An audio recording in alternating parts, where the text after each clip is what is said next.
So have they liked and subscribed yet? No. Why not? I don't know. I need to though. What are you waiting on? Don't forget to subscribe. Don't forget to subscribe. Don't forget to subscribe. Hey guys, welcome back to our channel. Today I am doing a video on natural childbirth. We have 4 baby boys, as most of you know, and they've all been delivered naturally. The first 3 were born at a freestanding birth center here near where we live, and our most recent child was born at home. So I wanted to talk a little bit about why I chose to have natural births, and this is not at all intended to be a judgment on anyone that has chosen to have a hospital birth. I've always known that natural birth was the best option for me and for our family and for our kids. So I want to talk a little bit about why that is. It's always scary in some capacity with your first pregnancy. None of us want to go through that pain, and we know that there's pain involved in childbirth. I've heard people say that they've had pain-free childbirths. I'm not saying they're lying, but it's really hard for me to totally believe that. My births have all been fairly easy comparatively, but I would definitely say that they are not anywhere close to being pain-free.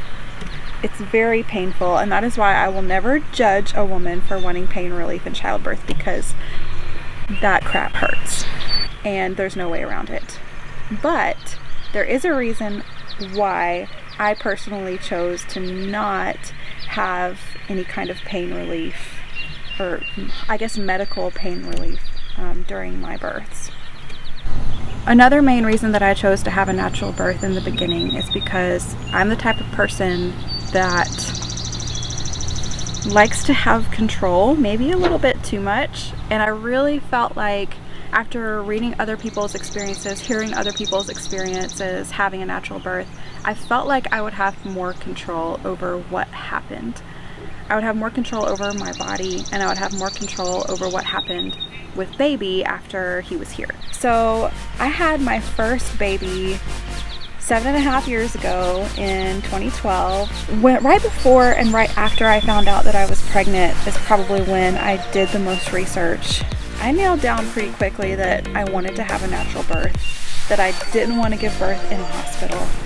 And the reason for that is because one of my best friends encouraged me in having a natural birth. She had had a natural birth with her first child, and she had a great experience at this birth center that we had in town, and so I just wanted to look into it. I started doing some research online just on different outcomes for both the baby and for the mom when it comes to having a natural unmedicated birth versus having your standard birth in a hospital with an epidural or other interventions. I read a lot of statistics that really surprised me and really made me think. And that's one thing that I want to point out is I didn't choose to have natural births because I wanted this badge of honor, or because, I wanted people to see me as this strong woman. It was purely a calculated decision for me. After looking at all the information that I could find, I really felt like this was the safest, healthiest option. Now, I'm not going to say that it's the easiest, because there's no way to know that. There's no way to know exactly what's going to happen when you're going into a birth. I made up in my mind at the beginning that this is what I was going to do.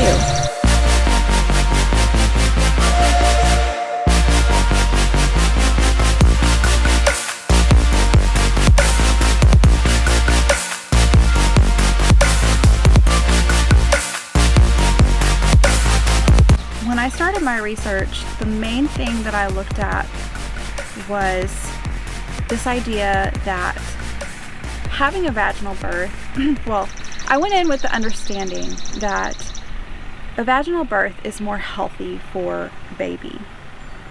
And that's not to say that a baby that is born by C-section is not going to be healthy. It's just that optimum gut health is achieved in babies that are born vaginally. And so I knew that I wanted to do everything that I could to have a baby born vaginally. The research that I found when I was pregnant with my first, and things that I've read after, it shows that by having medical interventions like an epidural or Pitocin, it statistically increases your chance of having a C-section. And so that was another reason that I chose to go the natural route. So like I said, it was very much a calculated decision on my part. It was not that I wanted to earn this medal of, being strong. It wasn't that. I just knew in my heart that it was what I wanted for my body and for my babies. Everyone says that all that matters is a healthy baby. And I agree that a healthy baby matters. It matters a lot. And I am concerned more for the welfare of my baby than anything else. But it's also very important that a healthy mom is the outcome of a birth, because you need a healthy mom to take care of a healthy baby. Although it is painful, it is more painful, and short term, it's harder. I mean, this is the only thing I've experienced, but just based on the pain level, short term it's harder. But long term, the recovery is much quicker, both physically and emotionally, in my experience and based on things that I've heard from others. So I want to talk a little bit about specific statistics and research that I read when I was deciding to have a natural birth. The US actually ranks very low in healthy birth outcomes compared to other developed countries in the world. And when I learned this, I asked why. Why is this? And you'll see a lot of different explanations for this, but for me, what it came down to is there is some reason, there is something that's causing the statistic to be higher than it really should be. And yes, different countries count things differently and all of that. I really believe that one reason for that is because we've made interventions the norm. There's no way to get around the fact that all medical interventions when it comes to birth have some element of risk to them when it comes to mom and baby. Now, I am not saying that medical interventions are not absolutely necessary in some cases. They definitely are. But our country has kind of tended toward this, looking at birth as this thing that needs to be contained, it needs to be treated. Pregnancy and birth is not a condition that needs to be treated. It's a condition that just needs to happen. It needs to be allowed to happen. The reason that I've chosen to not have any kind of pain relief is having an epidural specifically actually triples your risk of severe tearing. And I will say from my own experience, I've had 4 babies naturally. I have never had any perineal tearing. I've had small labial tears a couple of times.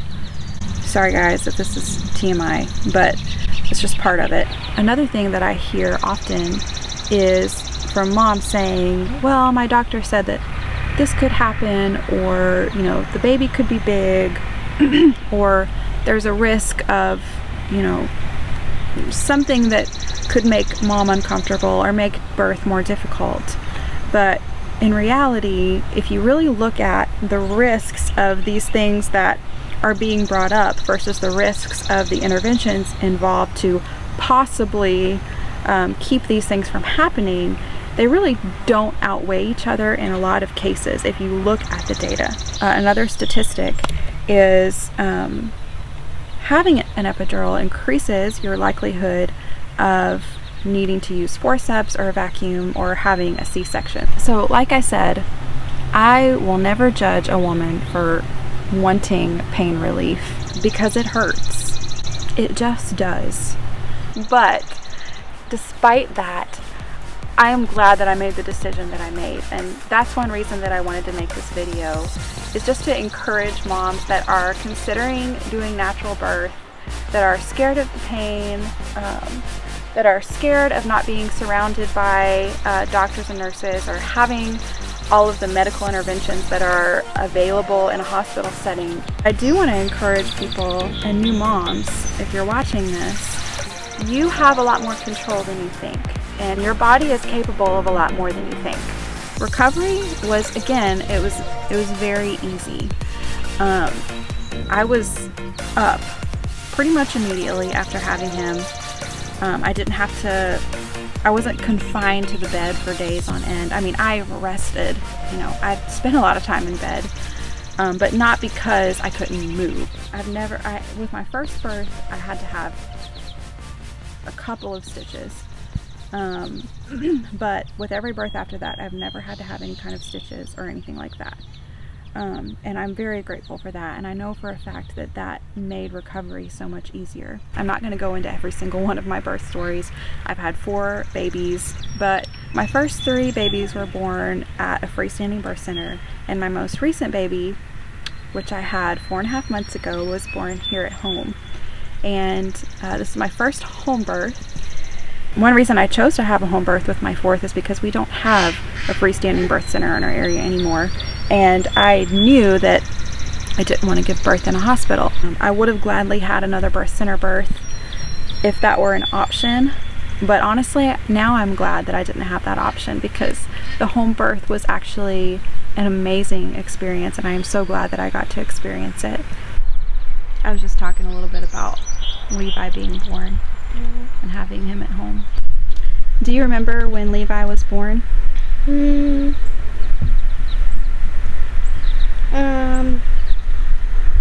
little bit. Okay, what do you remember about it? About that day or that night? We woke up, and then, well, Dad woke us up, and then we went to the wardroom, and then Levi was there. So Landon, What? do you remember when Levi was born? Yeah. What do you remember about it?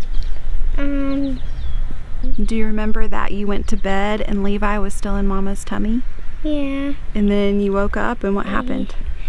Dad woke us up, then we came in Mom and Dad's room. Then we saw Levi when he was born.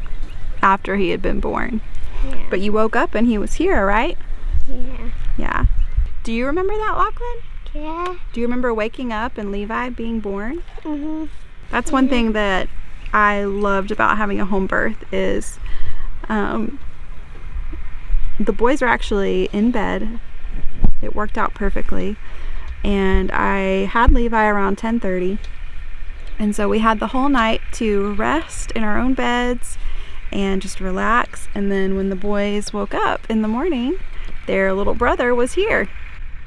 So I think we have a clip of that we can try to put in here of the boys coming and meeting Levi for the first time. It was very sweet. Hey, you'll need to be quiet, okay? So we don't want to wake up Levi.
were holding our little brother when he came. I want to hear from some of you, what do you think about natural birth? What are your experiences? Have you ever considered having a natural birth? Are you pregnant with your first baby and you're trying to figure out what kind of birth you want to have? This is something that I'm passionate about and I love to talk about. So if you have questions for me, feel free to leave them in the comments below or go to my Instagram and send me a message. This is something that Stephen actually really encouraged me to talk about. This is not an idea that I had. This is an idea that Stephen had for me. I don't know, I'm just really thankful for him and how much he has championed me in each birth. He has believed in me and he has supported me with each and every one. And that is another thing that is so important in the natural birth process, is having a support team. Even if it's just your husband, that makes a huge difference in the outcome. You know, I've had friends at my births. I've had my sister at a couple of my births. And I'm really glad that I surrounded myself with people that I loved, people that I trusted, people that believed in me. It made the process that much easier. So I really encourage you, if you are looking at possibly having your first natural birth, to get a support team around you. Maybe hire a doula, or take a class or read some research with your husband. Talk to a friend, see if they're interested in helping you out, just being there for you, for moral support. So people have been having babies since the beginning of time. It's nothing new. I felt comfort in that, and just knowing that it has been done for so long, naturally, without any kind of drugs or blood pressure monitoring systems or So talk about machines. So what did you think about the difference between the birth center births and the home birth? I felt more at home. So I mean, it was easier on us that we didn't have to pack everything up and that was a huge leave the house at 2 o'clock in the morning, or whenever it was. It was nice to not have to worry about getting out of here in time, getting somewhere in time, which honestly, I am not sure if we would have gotten somewhere in time with Levi. So no. I'm really thankful that we were able to have him here at home. It didn't happen exactly the way that we wanted it, but it happened the way it was supposed to be. So Landon and Lachlan, number 2 and number 3, I had water births with both of them, and those were both amazing experiences. I loved giving birth in the water. It was actually a great pain relief option. It made it much more bearable. So I really wanted to do that again with Levi here at home. So we had planned to set up a pool and for me to have another water birth with him, but this time it was so quick, there was no way that we could have gotten that set up in time. I had it built up in my mind that I was going to be, relaxing in a pool at home in our bedroom, and everything was going to be peaceful and serene, and not that it was chaotic, but it was just fast, and it kind of took us all by surprise. But he got here, he was here like that, and he was healthy, and I was healthy, and I had a quick recovery, so it worked out. So why don't you share why you wanted me to make this video, because this was your idea. It was a suggestion, home births and even using birth centers, they're not taken advantage of as much as hospitals are, and so it's a lesser known. It's not as common. Yeah, it's not as common of a way to have a baby, and there's lots of people out there that have one baby and they share their birth experience in the hospital or in a birth center or at home. So they share how, you know, how good it was, how bad it was. And those experiences really helped me be able to watch other people's experiences and have them talk about it. But what about those that are having their second, third, or fourth child? You know, what were those second, third, and fourth experiences like? And so I really just felt like she needed to talk about, you know, her experience and our experience with doing natural births for all four and not just for one. So do we want to kind of share what we have in store and what we've been going through these last few weeks? Well, I know there's a lot of people that have you know, asked about Beulah and how she's doing, and so we'll do a follow-up video about her and just how she's liking it here. We're getting ready to have her tested, and so we're planning on making a video about that. So hopefully that will come out in the next week or two. Yeah. We're going. I didn't know I was cutting your head. I can't hardly see the screen. It's cloudy, but we're squinting like crazy. It's still really bright. Right. It's all this COVID-19. Everybody's stuck inside, and we're just like, yes, sun. Yeah, sure. We plan on trying to stay consistent, and obviously we want to talk about things that you guys are interested in. So your comments are very much appreciated. It really helps give us direction on what kind of content you're enjoying. And we've heard from a lot of you that you're interested in Beulah, in the cow thing, in the homesteading thing. So I think that we're going to be focusing on that a little bit more. So let us know what you think. Okay, so we're going to end this video out. So like and subscribe. Like and subscribe. Yeah. I naturally squint. So.